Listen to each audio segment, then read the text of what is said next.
រឿងទូរស័ព្ទថ្មអត់កាន់ថ្មប៉ោងការប្រើប្រាស់មិនបានយូរបងឈប់បារម្ភទៀតទៅផ្លាស់ប្ដូរនៅ Mobinet និងទទួលបានថ្មដែលមានគុណភាពជាប្រភេទថ្មដែលកើនអំពែ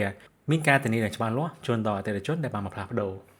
ថ្មកើនអំពែប៉ះសិនបើបងមិនទាន់បានដឹងពីវាថាវាជាប្រភេទថ្មយ៉ាងម៉េចឥឡូវនេះខ្ញុំសូមបញ្យល់អ្នកនរគ្នាថ្មកើនអំពែគឺជាថ្មថ្មីដែលមានទំហំធំជាងថ្មដើមដែលមានន័យថាគេបានបង្កើនជាមួយនឹងកម្រិតទំហំរបស់វានិងកម្រាស់របស់វាកាន់តែធំជាងមុនដើម្បីឲ្យវាអាចធ្វើការផ្ទុកនៅអំពែថ្មកាន់តែបានច្រើនធ្វើការផ្គត់ផ្គង់ទៅកាន់ទូរស័ព្ទកាន់តែបានយូរជាក់ស្ដែងនេះគឺជាថ្មដែលត្រូវបាននាំចូលដោយ Mobinet ផ្ទាល់ជាថ្មដែលត្រូវបានយើងខ្ញុំធ្វើការពិនិត្យទៅលើគុណភាពស្តង់ដារយ៉ាងច្បាស់លាស់មុននឹងដាក់ជូនអតិថិជនក្នុងការប្រើប្រាស់ទាំងការវេចខ្ចប់មានការបិទតែមសម្គាល់យ៉ាងត្រឹមត្រូវបើនិយាយអំពីសាច់ថ្មវិញយើងមើលទៅមានភាពធន់ក្រាស់ហើយអាចទុកចិត្តបាន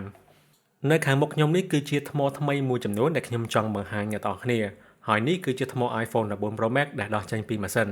យើងឃើញថាបើពិនិត្យទៅលើផ្នែកខាងក្រោយនៃថ្មរបស់វាអំពែថ្មមានទំហំត្រឹមតែ4323មីលីអាំពែតែប៉ុណ្ណោះ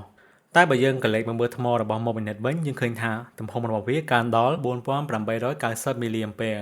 អញ្ចឹងយើងឃើញថាវាមានភាពខុសគ្នារហូតដល់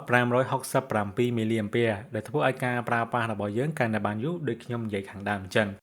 មិនត្រឹមតែ iPhone 14 Pro Max ស៊េរីចាស់ដូចជា iPhone 6, 6 Plus ក៏យើងមានផងដែរមិនថា iPhone FE ចំនួនទី2ឬក៏ចំនួនទី3វាមិនពិបាកស្វែងរកទេនៅ Mobinet គឺមានទាំងអស់តែម្ដងចំពោះបច្ចេកទេសនៃការផ្លាស់ប្ដូរយើងមានជាងដែលមានជំនាញការផ្លាស់ប្ដូរប្រកបដោយស្តង់ដារបច្ចេកទេសត្រឹមត្រូវមានការបិទស្កត់ជំនឿទឹកដែលមានគុណភាពខ្ពស់ការសម្អាតដែលបានស្អាតមុនចាប់ចូលនិងមានការធ្វើតេស្តទៅលើកម្រិតស្តង់ដារនៃមុខងារធន់នឹងការជ្រាបទឹកនិងទូលីផងដែរដើម្បីឲ្យប្រកាសថានៅពេលអតិថិជនយកទៅប្រើប្រាស់ដោយទំនុកចិត្តជាចុងក្រោយបើសិនបើអ្នកនរគ្នាមានបញ្ហាទាក់ទងជាមួយនឹងការខូចថ្មនៅលើទូរស័ព្ទដៃឬក៏មានបញ្ហានានាមិនថា tablet នាឡិកាឆ្លាតវៃឬក៏កាសអត់ខ្សែនានាបងអាចធ្វើការទំនាក់ទំនងមកកាន់ Mobinet ទាំងពីរសាខាគឺងាយស្រួលរកទេដែលសាខាទី1ស្ថិតនៅម្ដុំអូរស័យនៅលើផ្លូវ184ទល់មុខនឹងវិទ្យាស្ថានបារាំង